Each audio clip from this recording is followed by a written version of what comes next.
168।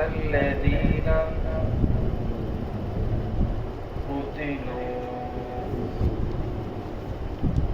في سبيل الله أمواتا بل أحياء عند ربهم يرزقون فرحين بما آتاهم الله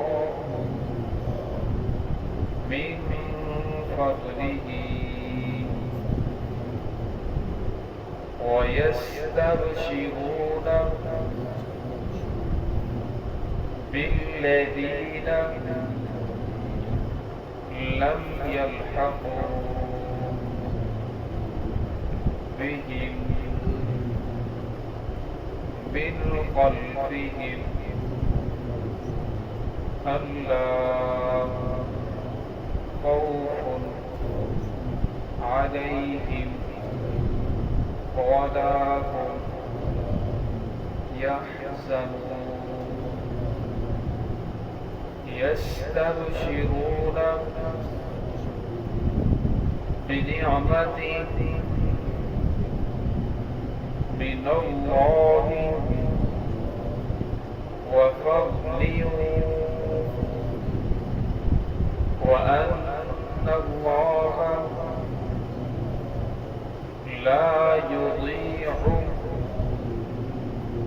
أجر المؤمنين.